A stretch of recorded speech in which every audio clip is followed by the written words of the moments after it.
Hello, dear friends, and welcome. This is Molly with Soul School Tarot and Astrology. Today, I've got for you your astro forecast for the Aquarius full moon, which is taking place on August 3rd. And then, as usual, we're going to go over what I consider to be some important transits that are popping up between that full moon and our next new moon, which will be in Leo on August 18th. And before we get started, I really want to let you guys know how very, very much I appreciate your support. I've really grown my channel over the course of the last 6 months or so, and that is, of course, thanks to all of you. And I want to announce some changes that you're going to see happening beginning in August. Many of you know that I've spent most of my life as a teacher, so by the time August 1st rolls around, you guys know that if I am not already started on the next big thing, it is time to get started. So here's what I'm very happy to announce. Beginning in August 2020, there are going to be fewer readings that I'll put out on YouTube. Instead of the new moon and full moon readings, I will be doing monthlies. I will continue to do the love readings and prosperity report, but I will also be offering extended readings for all of those on Vimeo. So the link to all of those is going to be available in the description box. I also want to go ahead and wish a happy birthday to my Leo sun signs and to let all of my Aquarius friends know I am fully aware of the fact that you guys did not get a Cancer new moon reading at the end of July. So don't worry, I'm going to make sure that your extended reading this month is free of charge. I'm going to go ahead and post it here on YouTube along with the regular reading. I'm going to do the same for my Leos as a little bit of a birthday present. I also want to ask you guys to stay tuned because there is going to be some content going up to Patreon beginning in September especially. I will be launching 4-month-long online astrology and tarot courses. So if you guys want to find out more about that, make sure that you are subscribed. You can also catch me at my socials, which are all available in the description box below. And there you'll also find a link to go ahead and book an online reading or session with me at your leisure. I really look forward to working with each and every one of you. So let's talk about this full moon, this Aquarius full moon. I've actually, this is something that I mentioned when I did the astro forecast for the new moon in Cancer in late July. Basically, I sat down to try to channel some energy about that new moon, and all I got was just, I don't know how I want to say it, like all these pointers. It's like all these arrows, like big neon arrows just pointing towards this Aquarius full moon. So I stopped and I really broke down the astrology of what's going on this weekend. And it kind of began what is yesterday to me, and my today is July 31st. Beginning on July 30th, we had Mercury going into a series of conjunctions with Jupiter, Pluto, and Saturn, all of whom are retrograde in the late degrees of Capricorn. The late degrees of Capricorn are very significant because this is the exact place in the chart where America is going to be having its Pluto return in 2022.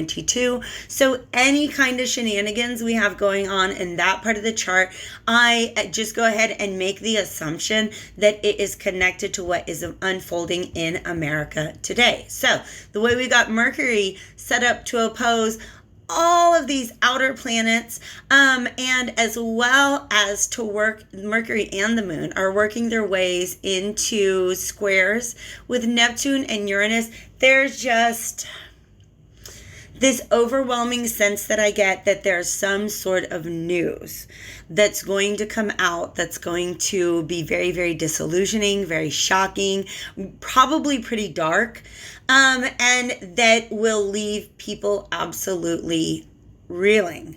I want to go ahead and say that that is also an energy that some of you guys might be facing off with on a very personal level. And I want to point out that all of these planetary relationships are all taking place before the moon is full on August 3rd. At that same time, we're going to have Venus meeting up with the South Node.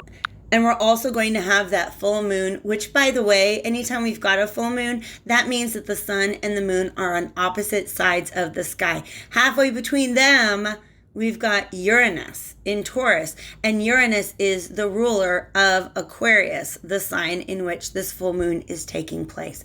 So to me, this is definitely going to be a heavy energy, but that's kind of gross, Spirit. I was going to say a bubble that pops, right? And Spirit was like, it's going to be nastier than that. Like the image of a bubble popping is almost kind of like clean and fresh and delightful. And this is really gross. I'm sorry, you guys. Spirit is urging me to say it's going to be more like a zit getting popped. Like, it's going to be gross. All right. So some of you guys, like I said, are going to be going through this in your personal life. You come across some sort of information, perspective, realization, communication that really, really shifts your perspective on what it was that you believed prior to finding that information. All right, so moving on in our astro forecast, let's talk about our next interpersonal planet, Venus. Venus is going to be moving into Cancer on the 8th of August. And I gotta be real with you guys, I'm really, really excited about that, just because we already had a Venus retrograde earlier this summer in Gemini. And when Venus is in Gemini, it really has us fixed on thinking about our ideas about partnerships, and sometimes even rationalizing the relationships that we are investing in. You know, for instance, saying to ourselves, well, I put up with this, or I hang out with this person, or I invest myself in this relationship because it's logical, because it just makes sense, right? Venus moving into Cancer is going to force us to take those good ideas and see if they resonate with our heart. Like, this is something we're going to have to stop thinking about our relationships and really just start focusing on how you feel when you are engaged with another person. Does it feel calm? Does it feel chaotic? Does it feel healthy? Does it feel toxic? Those are things that are moving out of your mental space and into your emotional and intuitive space. So expect to be receiving a lot of messages from your emotional body and from your intuition over the next several weeks about what it is that you truly value in life and what relationships you're really, really willing to prioritize at this point in time.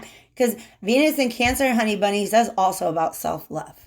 That's about self-love and self-care. And sometimes you guys know that's the way it goes down with a relationship, with certain friendships or certain people, especially with all of the transformations that people have been going through lately. You're going to get a phone call from somebody you haven't seen in 6 months, and they're going to expect the old you.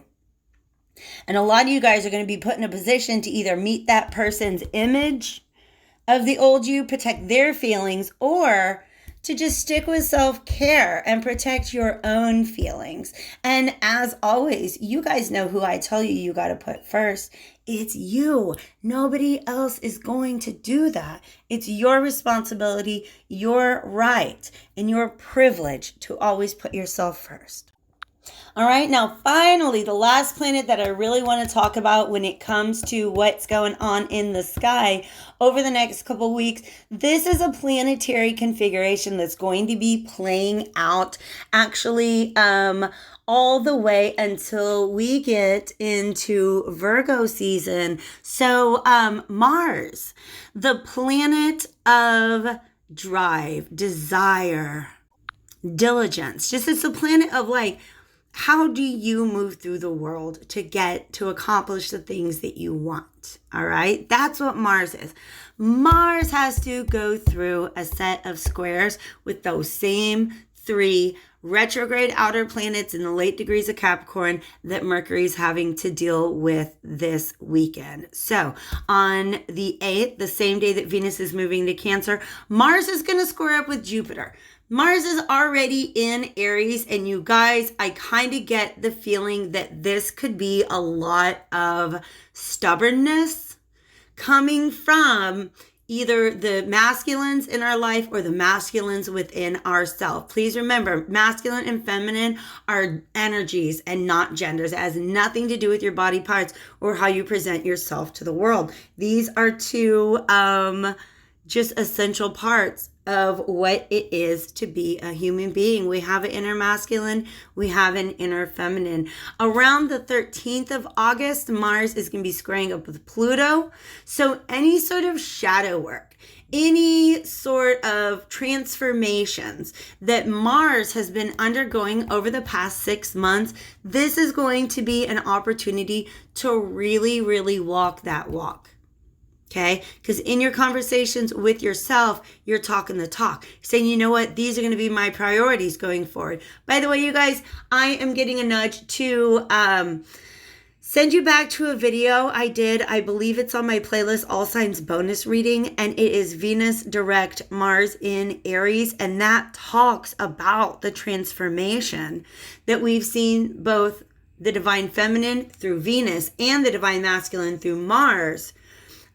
We've seen this transformation they've undergone since the beginning of the year. So if you guys want to tune more in on that energy, see if that resonates with you. It's like over an hour long, but I promise you it is an amazing, it's a great reading. It felt really good to deliver. And I'm just kind of getting nudged to point some of you guys in that direction. But around the 13th of August, you might expect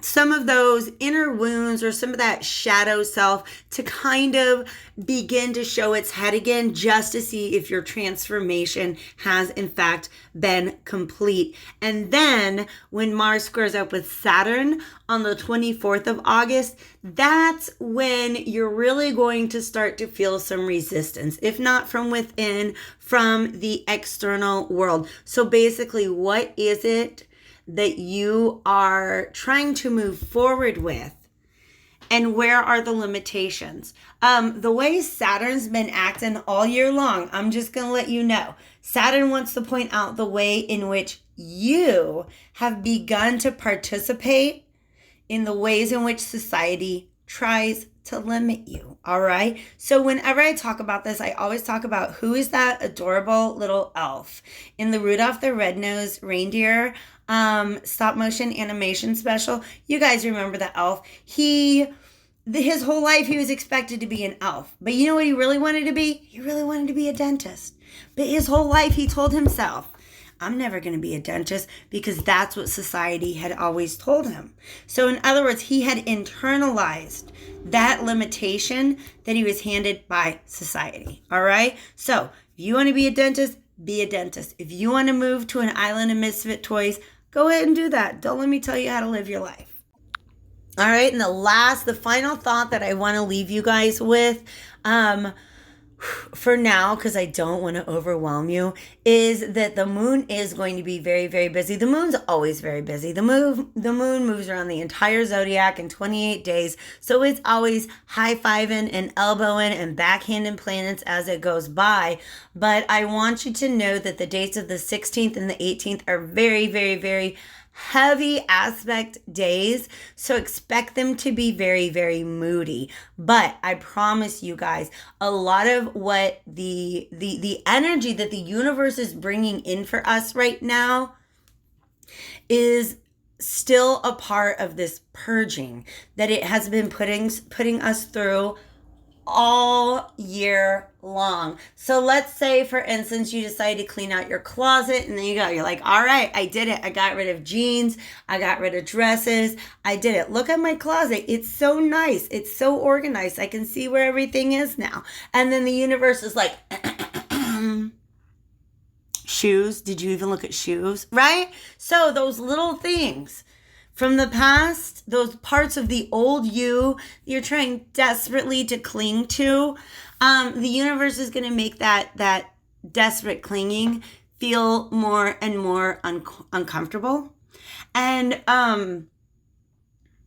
embarrassing. I don't know how else to say that. Leo is the sign of the lion, you guys. So as we prepare to have this new moon in Leo on August 18th, understand that pride will be at the very, very center of it. You know what comes right before pride, though, in the zodiac is Cancer. It's self-care, right? If you love yourself and you take good care of yourself, when you come back into the world, you can say to everybody, I know my value. I know what I'm worth. And here is the way that I demand to be treated moving forward. All right. So I wish you guys all the very, very best of luck. As usual, I will be here for you. Let me know what on earth I can do to help you to heal and empower and ascend yourself. Thanks so much for being here with me today, guys.